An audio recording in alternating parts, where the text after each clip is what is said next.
amazing people. You know, he asked me, are you losing weight? And I'm not losing weight. It's just what you, you're not worried about your bulk, your gender, you think you're fat. Yeah, well, it happens. Where, Yeah. All right. I'd like to call the Ravenna City Council public hearing to order. Ms. Gregor, could you read the public notice? Ravenna City Council will hold a public hearing regarding proposed ordinance 2025-006, an ordinance amending the codified ordinances of the City of Ravenna, Section 12, Planning and Zoning Code, Title 6, Zoning, Chapter 1268, Use Area and Height Regulations, Section 1268.07, C1 Commercial District, subsection C, conditionally permissible uses by removing health spa and fitness center from Section 1268.07, B8D, and adding health spa, fitness center, and massage establishment to Section 1268.07, Section C, Part 22, as conditionally permissible use. And then we have ordinance 2025-007, an ordinance amending the codified ordinances of the City of Ravenna, Part 12, Planning and Zoning Code, Title 6, Zoning, Chapter 1268, Use Area and Height Regulations, Section 1268.09, C2, Heavy Commercial District, subsection C, conditionally permitted uses by removing health spa and fitness center from Section 1268.09, Section B, 7D, and adding health spa, fitness center, and massage establishment to Section 1268.09, Section C, 35, as conditionally permissible use.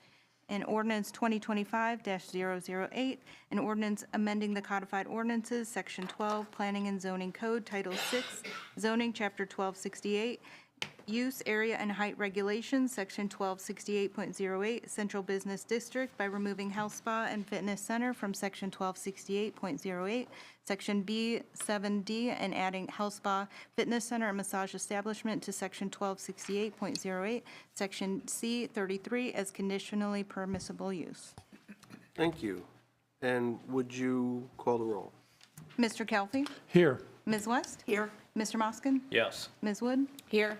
Ms. Michael? Here. Mr. Maravich? Here. Mr. Harper? Here. Okay, so just to put this in context, we started down the road and will soon next week vote on the massage establishment chapter. I forget the number now, 884 or something like that. But in conjunction with that, it was the desire of council to consider making that establishment, health spas and fitness centers conditionally permitted so that they'd have to go through the planning commission to get approval. And so since we're doing that for commercial zones, we have these three ordinances up for consideration in conjunction with the chapter on massage establishments, and all of these will be up for a vote on Monday, a week from tonight. The other thing is, because this is a change in our zoning code, certain types of changes, including these, must have a public hearing. So that's why we're here tonight. So I'll open the floor.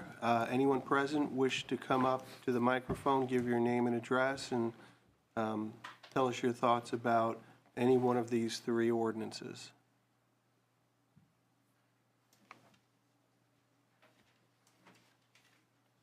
Be shy now. All right, I'm not seeing anybody interested in providing public input. Unless there's some comment from council, we can adjourn the public hearing and move on to our special meeting. I just want to say that with the massage regulations, this isn't to hurt any reputable massage parlor. This was to protect our community and our citizens and the reputable massage parlors. So we found that there were some wordage, some other guidelines that we should also ensure that some of these establishments that have been coming into other communities, we found things that they were requiring that we did not have listed, such as, just as an example, they can't receive their license from the internet. So these are things that we're tightening up, so to protect, our local community from some of these types of businesses that bring nothing but bad news. So I do want to thank the people that we have that are good standing businesses and that are well-educated. So thank you to them. And again, this is just us tightening up our reins right now. So thank you. Thank you, Ms. Michael.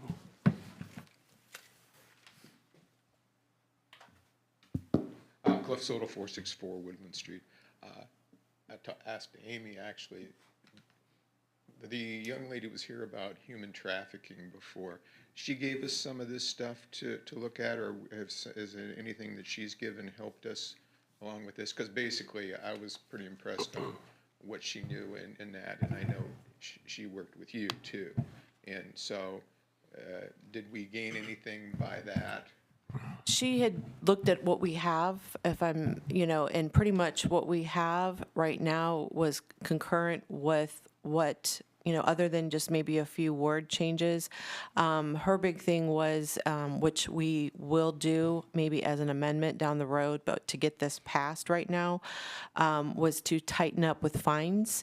And Cheryl, you can add to this as well, since you work with them more than I do, but there were some things as far as some of the fines going after the actual property owners that rent out to them. And other than that, there's going to be maybe other guidelines that they may come up with, but whatever they provide to us after this point, we can just amend and change to whatever we pass. Yeah, I don't know if she's watching, but I was impressed, and I thank her for doing what she does, and that might protect us here. And all of you doing what you need to do to keep that from happening, because we don't need it, and we don't need to worry about people being trafficked also. So I appreciate that. Thank you. Thank you. Okay, anybody else who wishes to speak? If not, I'll entertain a motion to adjourn. So move. Second. All in favor? Aye. Okay, we are adjourned from the public hearing. We'll move on to our special meeting. Ms. Gregg, could you read the announcement? You are hereby notified that a special meeting of the Ravenna City Council has been called for Monday, February 24th, 2025, immediately following the public hearing meeting at 6 p.m. The purpose of the meeting is to discuss and or act upon Ordinance 2025-009 to approve the Design Review Commission guidelines and Ordinance 2025-020 to extend a moratorium on storage facilities. And would you call the roll? Mr. Kelly? Here. Ms. West? Here. Mr. Moskin? Yes. Ms. Wood? Here. Ms. Michael? Here. Mr. Maravich? Here. Mr. Harper? Here. Thank you. So we'll start off with ordinance number 2025-009. An ordinance approving the Design Review Commission guidelines as provided by Prospectus Architecture and declaring an emergency. This is sponsored by the Planning Committee. Ms. West? Yes, this has obviously been discussed in much detail. This is the design review guidelines that were created by Prospectus. So we just need to see if we are moving this on, voting. And we're voting on it Yeah, tonight. correct, like we're seeing if we're yes or no on this one. Right. You have a raised hand. Sorry? There's a raised hand out there. There is? Where? Yes. I don't see it. Well, I he think had it his was hand. Mr. Dudek. Did you have something to say? Did you raise your hand? No, I didn't. Okay. Okay, it looked that way. Okay. So the, 140-page document? We had the public hearing last Tuesday and got a lot of input. I think from my reading of council, we're prepared to vote on this, and I think most people are likely to be in favor of it. It was just one sort of sticking point, concerning the use of the word shall in the guidelines, and many in the audience believe the word should or shall should be changed to should. We did have a vote to try to be a little more expedient so that tonight we'd have it in place and just vote on what was in front of us. But unfortunately, we did not have enough affirmative votes to make that change. Mr. Semino, did you want to speak to the verbiage and using either one of those words? I certainly can. You know, and I think it's pretty, I think it's pretty well-known that the word shall is a mandatory word. The word should is a more discretionary word that opens the door for other thoughts or that avenue. I guess, you know, as I've heard when I visited with you for the public hearing, I thought that there was good conversation. I thought that there was a pretty good clarification of the existing guidelines that use the word shall. I think it's significant that the ordinance uses the word shall, that the idea that you want to see something happen, shall would be the word that you would use. What I would be concerned about in this instance, when you would go to the word should in the guidelines, that you're kind of creating a natural conflict, that the one that is actually the law, which is the ordinance, uses the word shall. The one that's supposedly quote unquote the guideline, if you would change it, would open the door, I guess, for more debate as to what should be happening. And I guess to me, the challenge is that the ordinance is really what must be followed. And the use of the word shall really takes precedent. There is no should, there is no variance, there is no, I guess, variation. So the problem that you have is by using should in the guidelines, you're creating a natural, in my opinion, conflict between the two, and that would not necessarily promote the implementation easily or and understandingly as to what you're trying to accomplish by, and I'm not quite sure what it is you want to accomplish with should, but it's certainly contrary to what's in our existing guidelines, contrary to what's in the ordinance, and I believe that it would create that conflict between the two. Thank you. Rob, Yes. I would like to say, just my view on it. Prospectus originally wrote the guidelines with should, and then later changed it to shall. They, Is that correct, by the way? I don't even know if yes, that's they true. said that in the They stated that in in the that whole presentation They that it didn't originally wrote matter. it was should, and they changed it to shall when they were requested to do so by the DRC Commission. And they said, these guidelines are to be used as, they are advice. Right. They're to be used as a tool for DRC to make their decisions and choices. Therefore, I strongly feel that it should be should, not shall. We have the ordinance that says shall, and the ordinance is the law. These guidelines are a tool and their advice. They are not the law. The ordinance is the law. And we also had business coming here saying that had we had this, they may not have purchased their block of the building they purchased, that they did not feel that that word should be used to tell them how to spend their money. So, Well, I again, don't- I'm just saying, when we're talking about the word, it was stated that it should be the way, you know, it's not a legal document that they're making, that it's just guidelines. And I think that our legal guidelines should be the ordinance, and this is the guidelines from a volunteer group. We don't know who's going to be on that group in 10, 20 years from now, how things could change. We don't even know who's going to be around. And I think the way we use the words in some of these documents are important and it sets us up for the future. Couple of comments. The word "shall" is what we have now. Changing this would be Not hard. diminishing the guidelines. Now, but on the other hand, the guidelines are the tools that the DRC members use when they make their judgments about approving a certificate of approval.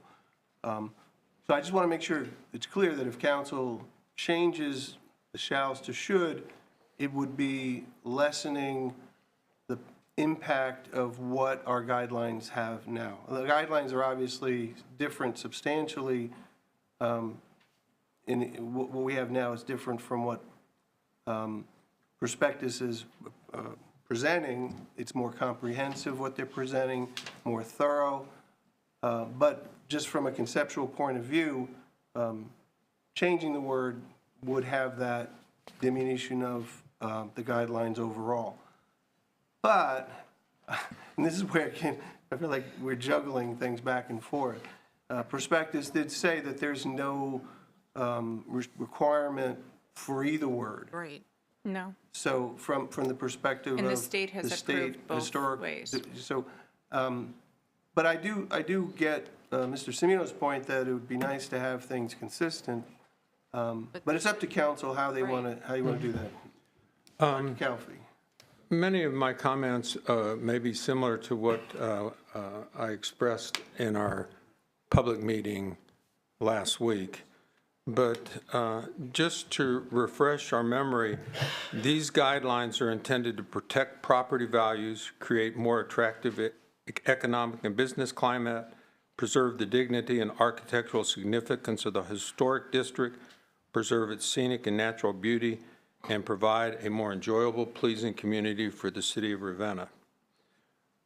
We have had these guidelines. The Design Review Committee has been in existence for 38 years, and during this time, they have enforced and ruled and used design guidelines that had should all through them. The design, I'm sorry, thank you, shall all through them. That happened during the public meeting too. Yeah, it's all through the 2014. Shall is everywhere. When we wrote the new guidelines, there were some more shalls in there, but I think they help direct ways in which these buildings can be preserved and maintained and kept to the standard that we've wanted in the past. Keeping in mind also that ultimately, if someone does not agree with the rejection of their certificate of approval, they can come to council, and council is the arbiter and decider of whether the Design Review Commission has erred in their judgment.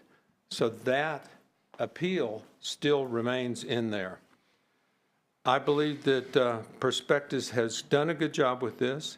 I think the removal of shall will cause all kinds of problems because shall then becomes should, and it's just opinion and advice. Then how does it go on to city council? And then all the complications of our current law, 1434, is full of shalls, the exact same language as in our existing guidelines. So I wholeheartedly approve and suggest that we pass these guidelines.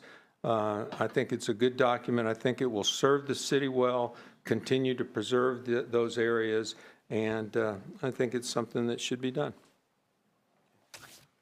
Do others want to speak to this? A Yes. quick question. Yes. So the historic district, not all buildings and homes in the historic district are historic.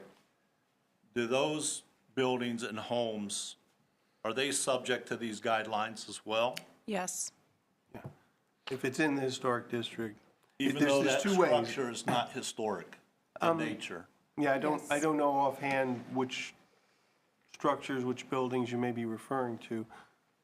There's two ways that these guidelines in our Chapter 1434 apply, and that's if you're in the historic district, regardless of whether you consider it historic or not, and whether your property outside the historic district has been designated as historic property through the state and federal government. So, I'm not sure which, are you talking about in the residential area? Yeah, either or. I Okay, mean, there's yeah. both. There's homes But and the answer to your buildings question is that yes, fall they're- in that district Yeah, they do. that are technically not historic structures that will have to follow these guidelines. Correct. Well, technically they are, but yeah, go ahead. Matt, I'm just not sure what your concern is, though. I mean, as far as, are you thinking that they have to then go to some type of a colonial appearance or something like that? Is that what your concern is? Well, yeah, we're forcing regulations on buildings and homes that truly are not historic, but they fall maybe within the district.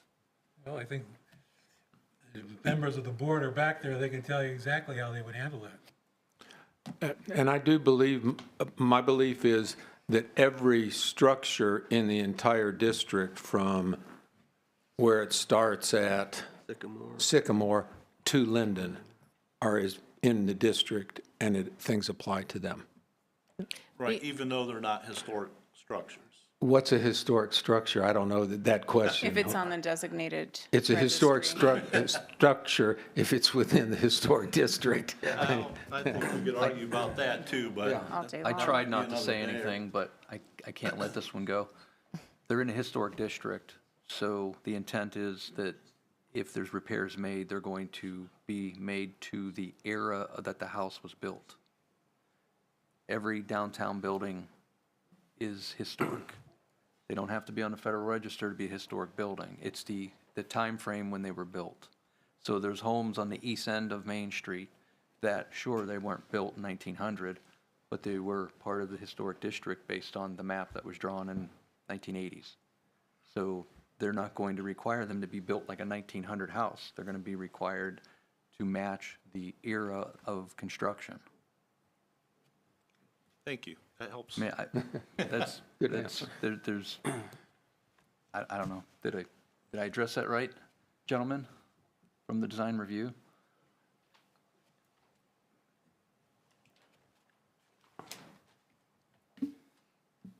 Yeah, I'm not sure how many of the houses on East Main Street are actually on the register. There aren't any. So none of the houses on East Main Street are on the National Register of Historic Places. Each house gets treated on its own.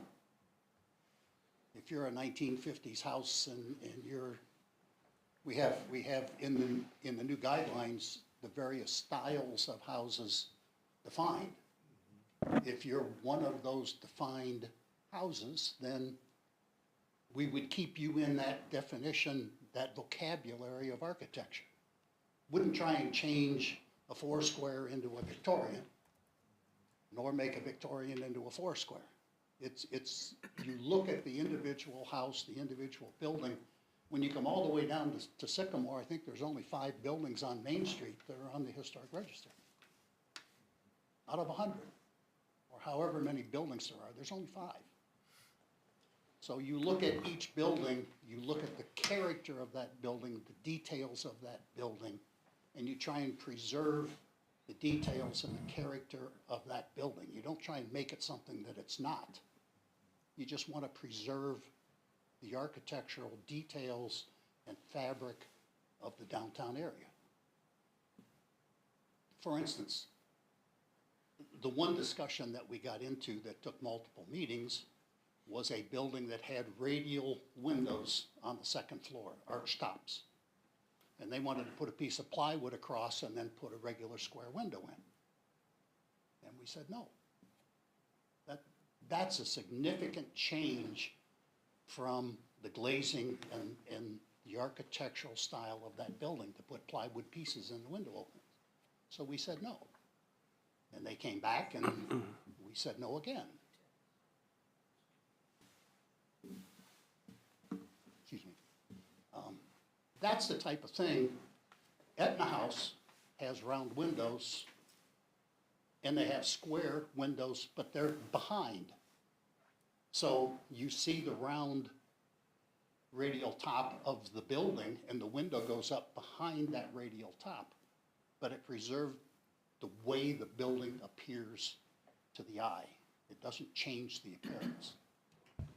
Some things are more significant than others. Small details are small details, but changing the character of the windows on the upper level of a building is something that's a little more significant. But we never try and make a building something that it's not. We just want to keep the character and improve if we can. If something is neglected and they want to put it back, we want to see that it's put back in the character of that particular house or building. So Ted, I have a question for you. I was at one of the DRC meetings. It was long after Vance's had opened up, and there were several members of the commission that were discussing that they wanted to make Vance's Creamery repaint, change the way that they had done the outside of their building because it didn't fit with what the DRC. It isn't what they said they were going to do. They told us how they were going to paint it, and then they painted it something else. Okay, but that We is. didn't go back and make them change it. We talked about it. No, talked about wanting to, like a year Well, later. That's because they didn't follow through with what they said. But that's not, and I was just asking, like, that was paint. That was a decor thing. That's not necessarily the shape of windows that were original to a building or something like that. What is the reason why the paint was wrong or not what the DRC wanted? Well, it's not as much what we wanted as what they told us they were going to do. How they were going to paint it, the colors they were going to paint it, and then they went ahead and did something else and added multiple colors and did things that, had they asked us about it, we may have had more discussion, but when we left the meeting and we gave them approval, I think design review was satisfied. When they actually painted it and added 2 or 3 more colors, that's what we had a question about. But we didn't do anything to follow up. We could have, but we didn't.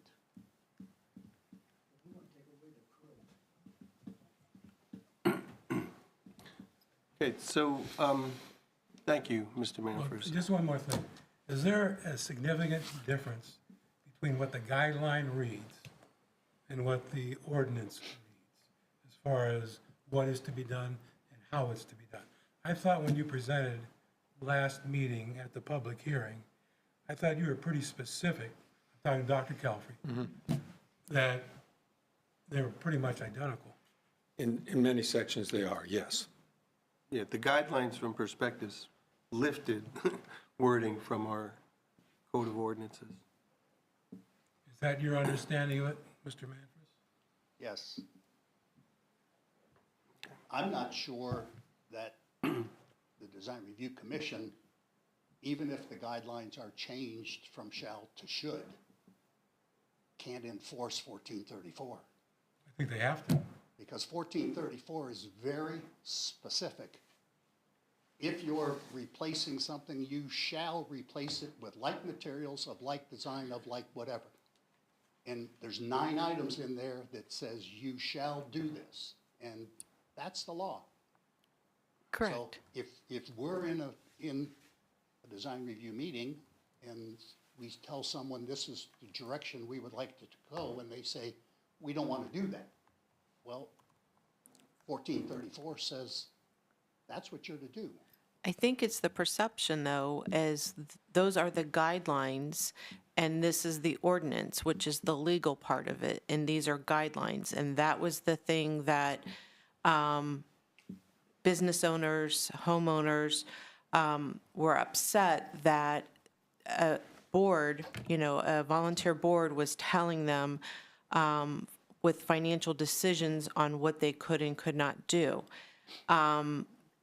And again, perspective stated over and over, the words don't really matter. But they really do matter, I think, because when you're looking at guidelines and you're looking at a legal document, I think they should be different. The guidelines should set one tone, and then the legal document should set the other tone. But you So, need to enforce. well, and then the enforcement comes also from the building department Well, let me by our just- let me codes. just- Amy, I think I want to say one thing. I don't think that trying to give a business owner solace or some kind of relief, well, follow the guidelines because it just says should. But they then buy their building and they come before the Design Review Commission and it tells them, this is the law and you shall do this. I think you're misleading them. I think you're leading them down a path where they're not going to be satisfied. I mean, I think you're creating more confusion in that regard. That's my opinion. So, for my opinion, this has been really hard. And you guys all know this. This has been a tough one for me because we've had a lot of people come and talk, go back and forth. I've had conversations with council members to try to get more information.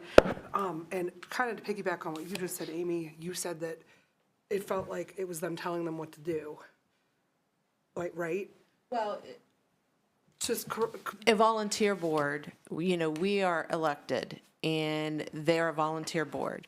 And what Gwen had presented to council Yeah. when she, spoke about her building, she just felt that we had the fiduciary right on being elected, that they didn't. And it bothered her and I could be misquoting what she presented to Yeah, us, yeah. but I think you understood too, because I thought that was a concern of yours as well. it was. I think, though, also thinking that the Design Review Commission is also a tool to tell people what the ordinance Right. is. So, again, I'm still going back and forth on this. This is really hard. But the Design Review Commission isn't leading them one way. They're saying this is the way that you're supposed to is. be doing it. So, They're going by the book. so if the language, so in one hand, we're saying, well, you kind of should do this, and then the next hand, we're saying, no, it has to be done, then it doesn't match. Well, the guidelines are the tool for the DRC to use to make their suggestions and to say, but the ordinance is, this is what has to be done. So if I'm a business owner and I'm coming to design review, they're saying you should do this, but ordinance says you have to do this. Right? Sort of. Like that, I mean, that's where it gets really confusing because, We're an ordinance-based city, yeah. so things are done by ordinances. So the You have to law follow is the ordinance. The guidelines It's a law. are just a tool. They're just guidelines. Couple more comments. One, I do want to say that when we've had shall in the guidelines for all these years, there's been very few instances where someone has gone through appealing to the Design Review Committee and then turning it down, and it's having to come to council. There has not been one for the past 5 years that I've been on council that has come to council. I think that the only one was about 10 years ago that there was one that there was not agreement on. So the system has worked. We've had people that have cooperated and done what the Design Review Committee needs and wants to maintain the character of the downtown and the neighborhood. So I think that it really works. I just think if it goes to should, then it goes through one reading. I mean, they get one appeal because they're trying to get a certificate of approval. Okay, because we still have that mechanism in place, and the certificate of approval has to be received. So if it's should, and they don't do it, they don't give them the approval, and they don't do it again, then it will come to council, and council will have to make the decision. And what will happen? I think council will follow the law that's in there and tell them that they have to do it. So we've led people down a wrong path by giving this idea to them that they've got this choice about maybe they should or maybe they shouldn't. I think the old method has worked very well for us. I think it has maintained the look of our downtown. I think it's maintained and helped the look of the neighborhood. I think it's maintained and increased property values. And I'm afraid that if we would have not had the guidelines in place, possibly some of the buildings been downtown may have been purchased and not kept up the way they should, which would lead to the deterioration of the downtown more than it has already been deteriorated. we still have That's some. an issue that still goes on today. In my opinion. Yeah. We have a few that are kind of, I think, should be condemned, actually. And a couple that have been. Okay. Nice lively discussion. No, it's a tough one because we don't want to send a mixed message. But I'm also torn about, Right. you know, historic district homes and buildings in the district that what I would consider are not historic. And to mandate them to follow these guidelines in the ordinance, I kind of go back and forth on. But I think probably the guidelines should match the ordinance. All these businesses came into town. The previous guidelines said shall. That's a good point. And, yeah, it's a tough one. I don't want to send a mixed message. I think one thing too we can remember, Matt, is that it's not like we should not be just rubber stamping this, moving this along, and then not looking at it for 30 more years. Like, we need to work with design review to make a better effort to review these more often, to see what's working, what's not working, so that we're not waiting. When was the last time they were updated? 2014. 2014. Okay, 10 years ago. Like, we should be looking at these more often because things are changing so much more quickly than they did. And we should, to look at them now that they're kind of really redone, just to tweak some things, might be super important moving forward. So what Mr. Harper said kind of surprised me for a second. And I appreciate that comment that, we need to also consider those who decided years ago, to purchase property within the historic district, likely because the building that they bought was historic. One of the things I think, we have these discussions and we sometimes focus on that, the one building owner that is asking for a change, but what I always are reminded of is the other people, that what we're trying to do is not just make it hard for that one owner, but to protect the values of those other property owners to make sure that the buildings around them don't fall into disrepair. And I know at the public hearing, we talked a little bit about, I brought up the economic development indicators. One of the issues was property values, and I did a little more research, and, I can give you my citations here, but through studies, it is shown that historic districts, for the most part, there's no perfect, application everywhere, but the bulk of the historic districts throughout our country do show higher property values. And again, it's sort of like a collective thing. It's a historic district, and I get Mr. Harper's point. Maybe they're not, wouldn't be considered historic if they were not in the district.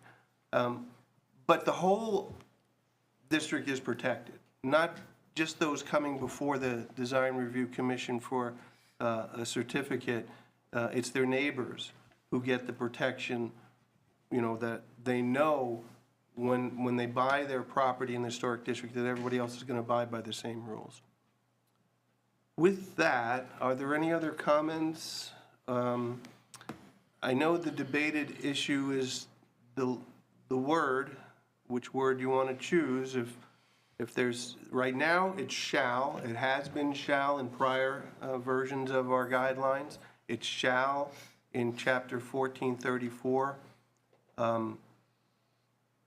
If there's to be a change in the guidelines as presented by prospectus, then we need council to make an action to make that change. Since last week, when we voted on the recommended change, to change it to shall to should, and it did not pass, would not the appropriate procedure right now at this point to be to vote on the guidelines and to adopt them, and whichever way it falls, if it falls, yes, it passes, then it's approved. If it is a no, then we got to do something else about it. I don't recall that it actually didn't pass. We didn't have enough votes. Yeah, you need 4 votes to, that's in our charter, to cause a council action. I don't know that there's a restriction with saying, well, the council voted on that very same issue last week, that it can't come up again this week. I don't know that that's, one and out. I also remember commenting we were short one council member, and tonight we have everyone present. We would have a more full vote if we did it. But we're not going to have a vote if nobody makes the change, nobody offers the change. And if nobody offers the change, we'll do what we normally do and go through the 3 votes of any ordinance that appears before city council. I'm pausing here. I'll make a motion. Okay. I mean, I'm not going to sit here all night for this and go back and forth. I Wait, we mean, have a so- comment. Pardon me? She's talking, she's talking. Just a question, we're not gonna get to speak out here at all, or was this a conversation just between there tonight? Are we done out here? We had the public hearing, but I mean, if it's okay with council, I'll give you the floor if you want to speak. Yes, please. You mentioned to me But that I please- would have the floor. Yeah, well, yes. Go ahead, Cliff. I'm telling you right now. Right, but it didn't look like it was going that way, that's the only reason I spoke up. Okay, well, others had spoken from the floor before, so I just assumed, I'm sorry. Please come up and give us your thoughts, Our Mr. actual Soto. conversation It's okay. was, I will let you speak because you didn't feel well last. Yeah, if you could come up to the mic. Yes, well, I did say that because, yeah, you did speak at the public hearing, but I'm not going to go into the details, but I did say for you especially that I would give you that opportunity. I wasn't sure whether you were going to take it, that's my point. But you have the floor right now. And we have someone after him. Yes. Yes. Okay, sure. I mean, we're not pressed for time necessarily tonight, and we want as much input as possible. And Mr. Soto, please proceed. Okay. Looking at the Design Review Commission as a group,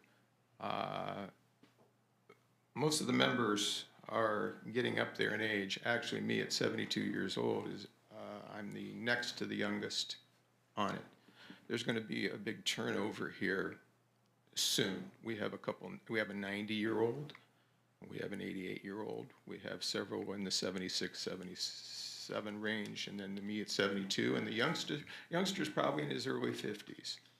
I'm fearful, and that's the biggest thing, I'm fearful if we don't change that word, that in the future, the guidelines will be misrepresented as being the law.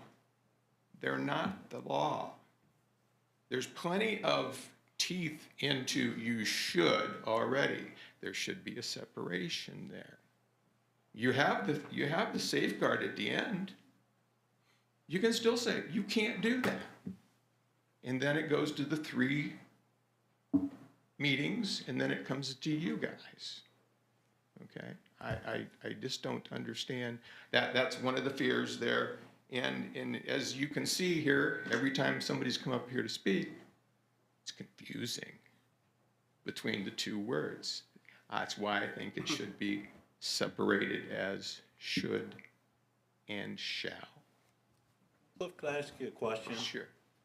You think if a new business owner was looking at the guidelines and wanted to make improvements to the building, and the guidelines read should, and they thought, well, I really don't have to follow this. And then they take something to the BZA and, BZA, Or, to the design review. my Okay, yeah. apologies, That's design okay. No. review, and they say, no, you must follow this. That to me is confusing. Ted has made a statement already. He's pretty happy with the guidelines because it turned from a 10-page document to a 100 and some page document that actually give good information where those people that come in here that want to do something with their building, this is what you should do. Okay, this is what you should do. This is the key to if you're redoing this type of a building. This is the way you should do it. What's the problem? I don't understand. Why not shall? Again, you've seen, you didn't get to because you weren't here. I'm glad to see you're better, and everybody in your family. But there were people here that spoke that made the statement if they would have known that they had to put up with what they had to when they built their buildings, they wouldn't have bought here. But the guidelines were already in place at that time. They should have looked at that ahead of time. Right? Again, if it says should, I think it should be should. And also, and the guidelines shouldn't be mistaken for the law. They're separate. And when you have them both the same, you're setting it up for confusion. That's the thought. Thank you, Mrs. Hall. Sir, in the back, please state your name and address. My name is Michael Fisher, and I live at 742 East Main Street. It's the corner of, what is it? Liberty and Main. Now, I'm listening to both of you. Most of you have said a lot of it businesses. We are homeowners. We select to live where we are. Okay, and we don't mind following the guidelines because we want to. We want to keep our properties up. But we do not want you to tell us what we can and cannot do to our homes. You're not paying for them. You didn't pay for them. You don't pay the taxes on them. So who are you to tell us what we can do? If I want to change my windows, I'm going to change my windows. And then I'll meet you in court. You know? So think about that. What gives you the right? What? To tell a homeowner what they got to do to their home. Now, we got a couple homes down here on East Main. We got the Cook home and a home next to it. They're in a historic district, and they're run down. I don't see nobody saying anything about that. But if a man wants to change his windows in his house, you want to make him go a certain way and make him spend money that he don't have, maybe? What gives you that right? Now, I've taken care of my home. And when I bought my home, it was falling in. And everything that I've done to my home, I have came to this court and in front of the Design review. design review and had everything okay before I did it. Because I knew that there was guidelines. And I followed them. But if I wanted to change something, you could tell me no. Now, my house is built in 1891. But it's been added on a couple times. It's not in the register anywhere in this in this city. I looked. So you tell me why you have that permission to tell us how to spend our money. I'm listening. Well, I mean, we do have the authority to, just like the property inspection department can tell a resident what they can or can't do for safety reasons and other regulations. I mean, I'm not talking about safety. well, I'm just I'm saying, not talking- you I'm asked talking what homeowners. authority we have, and I'm talking about my home. okay. I don't want to hear the other. 'Cause Okay. I don't care about that. I will follow the law on that. I don't have a problem with And that. this is the law as well. Just hold on a second. You know, what happens is that, you know, the city has a charter. And a charter is a document that allows the city to move forward with creating legislation. Legislation are the laws that the council puts together and develops what we are allowed to do, what people are allowed to do, what the city's allowed to do through the ordinances. The ordinances are something that the city's been authorized to do through our charter. We have self-government, all right? I mean, if we didn't have that, we'd be governed by the laws of the state of Ohio. The Ohio state statutes would apply, and we would have to follow those laws, and you would have to follow those laws. But because we now have a charter, we have the ability to do self-government. And this council is the body that creates that. So the laws, you want to call them ordinances, I guess is the appropriate way, but those are then the laws of the city. The city has, back 38 years ago, developed the Design Review Commission. And they are the ones who. I get all that. How do I know that? I got all that. Well, what I was impressed with when you first began was you knew the guidelines and you approved the guidelines and you followed the guidelines. Yes. That's what I heard you say. Yes. So I guess I know. I'm a little bit But I am baffled, saying- baffled by your position. Because I don't think anybody, unless you're paid for that home, has a right to tell somebody what they can do to that home. Well, You know, I don't care what district you live in. You didn't pay for it. The council didn't pay for it. The city didn't pay for it. well, They paid taxes to live there. And they're still paying taxes to live in that home. Well- Okay? So why do you get to come down and tell them, look, I don't like the way you can put those windows in there. I want the curtains. well, all I can say, Oh, sir, and that's gonna cost me $20,000 more. Well, dig it up. the bottom line is that I'll see you in court if you try. well, I guess that's my position. You're Thank you. talking to the right guy. All right, listen, I'm sorry that you're so upset about this, sir, but there is an issue that relies on governance, all right? I can see this in the downtown area. I can see this. We got a nice downtown area. And Sir, I go- could you please move over to the And I go microphone? to a lot of historical places. My wife and I, we vacation and we go to the historic districts to see how they upkeep it. Okay? And we are far below that than what most historical districts look like. We are far below that. Okay, when you go into the historic residential area, the houses are clean, nice, neat. But you can see where they had the boat, or the boat windows. They have been replaced with square windows. And they look beautiful. There's not a damn thing wrong with them, you know? Nothing. So go around and look at other cities and other states, historical districts, residential and business. They are separate. Well, thank you very much for your thoughts. Real quick, I have recommended, after I talked with Mike, when he asked for the okay to put a she shed behind your house, remember, Mike? And we okayed it because it was in the alley back there. I recommended to the mayor that Mike be on the Design Review Commission to fill an empty spot, and of course, nothing's ever happened on that, so. They don't want me on. It's the mayor makes the appointments, not the Well, city you know, council. that's funny, because when I asked the mayor that, he said that the board made the decision. Because I asked him that this last spring, or last summer, at the auto show. All right, but it's in our code. It's the mayor makes the appointments. Okay, well, then I'm gonna visit him again. Okay, that's fine. Thank you, sir. I appreciate your passion on this. You know, you should check other cities before you pass any laws. Okay, the laws have already been Check passed. them out. Mr. Selenius? I wasn't planning to speak tonight, but I think you understand how Mr. Fisher feels, and a lot of other people feel the same way.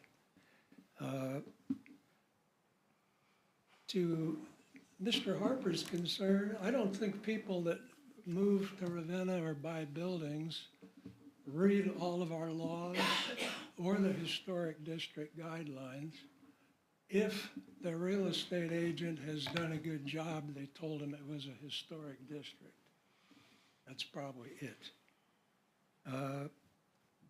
If I'd have known where this was going tonight, I'd have brought another page of that petition to remind you, the people, would much prefer a relaxed historic district, even possibly a voluntary historic district. That's what the people that live in all those houses on East Main want. They want it more relaxed. They would like the Design Review Commission to use common sense. They're supposed to consider hardships in the cost of whatever repairs they insist on, and not insist on perfect replacements or perfect repairs using original materials and workmanship. Common sense is what we want, and I think where the law says you should consider the cost, the hardship, that's part of the intent. I would also simply remind you that Ravenna is not a historic destination. This is not Hale Farm and Village. This is not, what's the one near Washington? Colonial Williamsburg, Virginia. This is not that. The subject came up about Mr. Andrews' windows. After a 1.5-year battle, he basically did just what he wanted to do in the first place.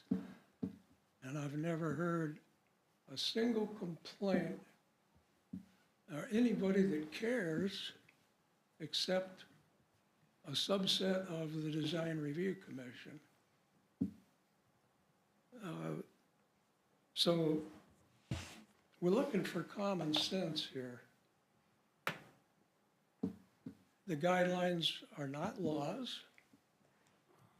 That's why we have two things. We have laws and we have guidelines. The guidelines are not laws. They're instructions, recommendations. They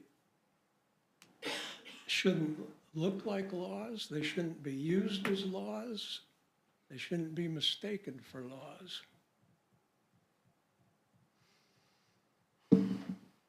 So, thank you for listening. Thank you. Thank you. Rob, to move this forward, you need a motion Right. to approve the guidelines as submitted. And then a vote can be taken if there's a second. And if they're approved as is, it moves forward. It's an ordinance. If it doesn't get approved, then it can be modified. Is that correct? I think you can amend an ordinance before you vote on it. Is that an opinion, or is that? I don't know any reason why you can't. Raw, I guess I have to. Well, So the the- law but the- director's here, so I'm sure he can Is that an weigh in. opinion, that that's the way it has to be voted, or after what we did last week is I different? think what's happened is that there's an ordinance on the floor. And what happened last week, there was a motion to approve the ordinance. I think last week, there were not sufficient votes to go and approve it because there were not enough people.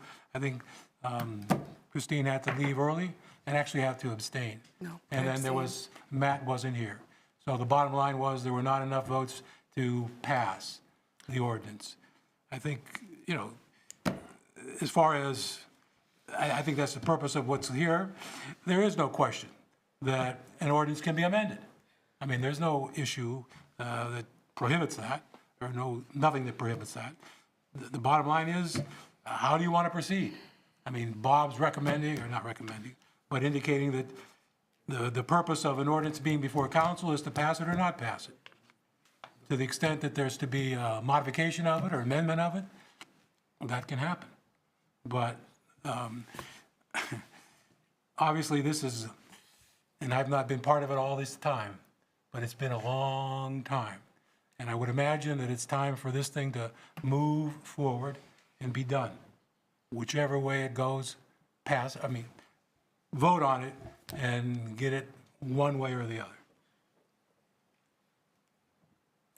Yeah, I'm actually, just to answer your question, Mr. Soto, looking at Chapter 220.11, Rules of Procedure, and there's various motions council can make regarding an ordinance or resolution. And number 6 on the list is to amend it. And it's kind of a priority list. Like, you could adjourn the meeting right now, we could table the matter, we can postpone it, or we can amend it. So, yes, we can amend it before we actually vote on it, according to our own rules of procedure. Now, Only reason I brought that up is because it appears that it was being moved over here, something different than we did a week ago on Right. Monday. well, let me, Totally different. I don't have any problem about amending it or anything, but it appeared to me, well, let's go back to just vote on it one way or the other, and I'm. well, no, at the time, before you spoke the first time, Ms. Michael was, I believe, about to make a motion to amend the ordinance. I could be wrong, but I thought that's where you were headed. I was ready to make a motion, Yeah. yes, but I wanted to give everybody the opportunity No, I to speak. And I appreciate that. thank everybody for speaking, and I respect. We have one more. Who's that? The lady in Oh, the I'm sorry. front. Please come up and speak. Give us your name and address. Sure. Barbara Niemiller, 818 West Riddle Avenue. And I came back to say that I think in good faith, if someone goes to the DRC? Yeah, DRC, that maybe they should be told up front, have you read the ordinance? Asked, have you read the ordinance? Because ultimately, that is what you have to answer. And these are guidelines. So you can go through and choose and pick and have a little leeway, but ultimately, this is what it boils down to. Thank you. Thank you. Thank you. And just to clarify, last week Got was it. the committee of the whole meeting where the vote was to move it to this meeting tonight, not to approve of the ordinance a week ago. There was a motion at that time to amend the guidelines, and it didn't pass because it didn't receive the 4 votes it required. But committee of the whole did pass on for tonight's consideration this ordinance for a final vote. So that's where we are. Ms. I'm Meyer. ready to make a motion to get this going. I'm ready to make a motion that we amend the word should or shall.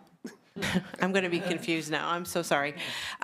So I'm okay to pass the ordinance, but I am requesting the name with the word changes throughout this guidelines. I don't feel it's an appropriate word that is in there now for a guideline, and I am happy to pass the ordinance with that word being changed to should instead of shall.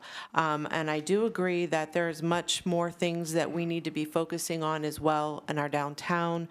I think a big thing that we've been working diligently on is cleanliness. And Okay. Can we so I'm stick to moving the it, motion? I'm making my point. So, but that being said, I make a motion. Do we have a second? I will second the motion that the guidelines be changed to shoulds. Okay, so I think there's 239 shalls. The motion on the table is to change those shalls to Yep. the word should. Correct. In the And 140-page it, guidelines. with computer and programs, all you have to do is go through and highlight and change. It's really not that big of a deal. Yeah, and, Discussion item, please. we can discuss it, sure, before we vote.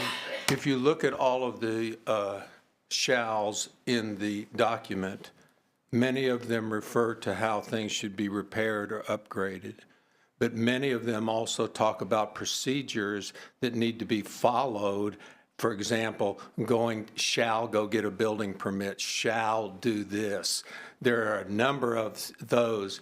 If you say blanketly that you're going to change all of them, then you're changing some procedures also. I just wanted to alert you to that. Vast majority of them have to do with upgrading, changing those, but not every single one is. And yes, when I've read it, that's what was The ordinance discovered. would back that up, though, I believe. Well, so I'm just saying. it's a valid Aren't we point. supposed to be voting at this point? This has been, It's a clear danger, though. If we're going to have language that might impact other processes, it would seem reckless to make those changes in a blanket format. It's if you're not taking the time, we talk about how we want to diligently make legislation, and then we want to just whitewash a whole bunch of we've letters, you read know? through it. Yes, there are some procedures, but those procedures are also stated in the ordinance, which again is the law. And again, why don't we have our things match the law to just reduce all Because of this this is a communication? guideline, it's not the law. Which references laws in it. It does not reference, the ordinance is the law. The guidelines is a tool to be used. There's a motion And a second, Okay. All right, so you're calling for the vote then? please. I Let's- think let's- we've let's have a- discussed it enough, and Yeah, I think people we have that right yeah. to vote, I and think- vote I yes, think vote no. Dr. Calfee's point I'm is done. well made, but I think we can figure out how to sort those things out. Ms. Greger, could you do a roll call here? Ms. Michael? Yes. Ms. Wood? Yes. Mr. Calfee? No. Ms. West? Abstain. Mr. Moskin? Yes. Mr. Maravich? No. Mr. Harper?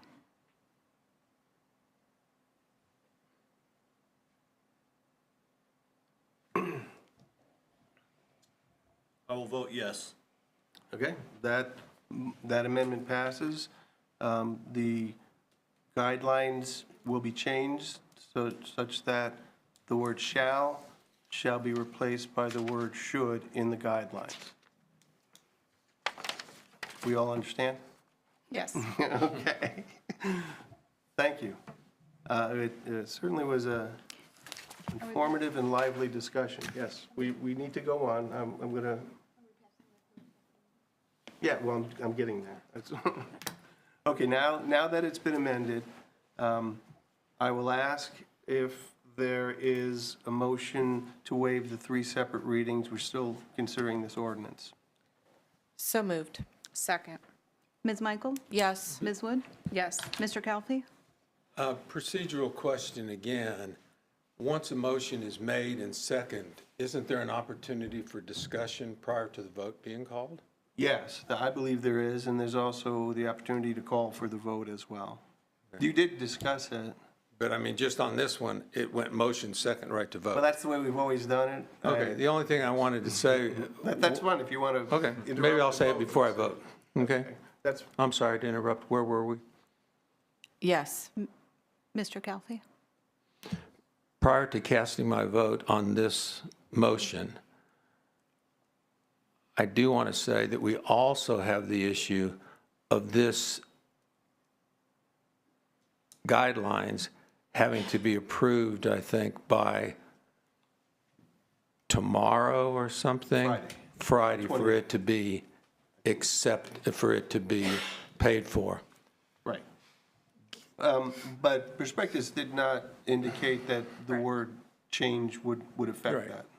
But if we didn't vote to waive the 3 readings, its approval would go beyond the time. Right. So I'm just Either way. saying, I am not in favor of it, but I am going to vote yes to move it on, just so that that gets resolved. Thanks for the clarification. Ms. West? Yes. Mr. Moskin? Yes. Mr. Maravich? Yes. Mr. Harper? Yes. And do we have a motion to adopt the emergency clause? So move, Second. Ms. Wood? yes. Mr. Moskin? Yes.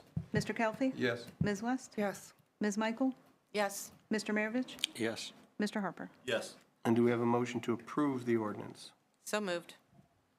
Second, Ms. Michael? Point of Discussion? information, Dr. Calfee? What's, Okay, yeah, we're ready. I'm ready, I'm sorry. I was going to comment. I'm sorry, who was second? Mr. Mr. Moskin, second. Yep. Yes. Mr. Calfee? No. Ms. West? Abstain. Mr. Maravich? Yes. Ms. Wood? yes. Mr. Harper? Yes. Okay, that ordinance stands approved. As Next- amended. As amended, thank you. The next ordinance on our special meeting tonight is ordinance number 2025-20. An ordinance amending ordinance number 2024-005 to extend the temporary moratorium not to exceed 1 year on the issuance of permits through the planning, zoning, and building departments for approval of storage units, storage facilities, storage pods, and self-storage establishments in the city of Ravenna, Ohio, and declaring an emergency. We added this late, but we put it down as being sponsored by Community and Economic Development. Ms. Wood, can you speak to this? Yes, I can. Due to the shortage of land within the city limits, the several department heads, the mayor and the economic development director, requested this a while back in order to, and as well as getting the comprehensive plan completed, was why we requested originally to do the moratorium.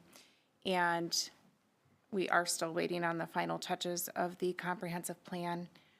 So therefore, we are asking to extend this for up to a year and get the plan completed and hopefully also zoning update. Okay. Do you have any questions about this? It did expire.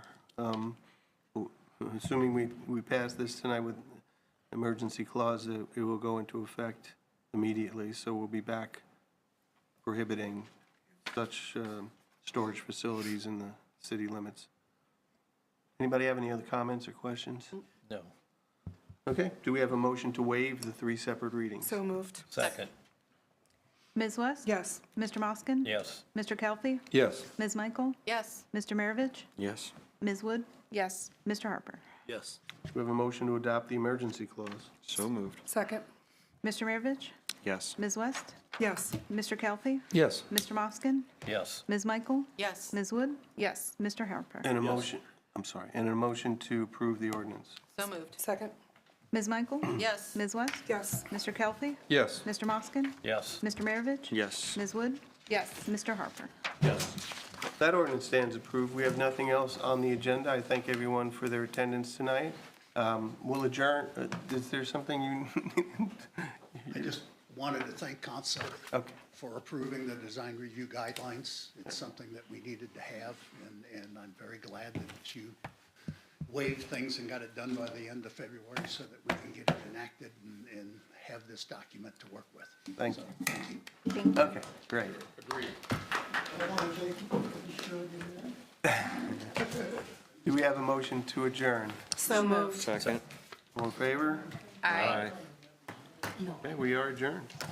I still, Bob, I'm sorry. This was a hard one. Gave you that look. That's, yeah, I'm not going to complain about it.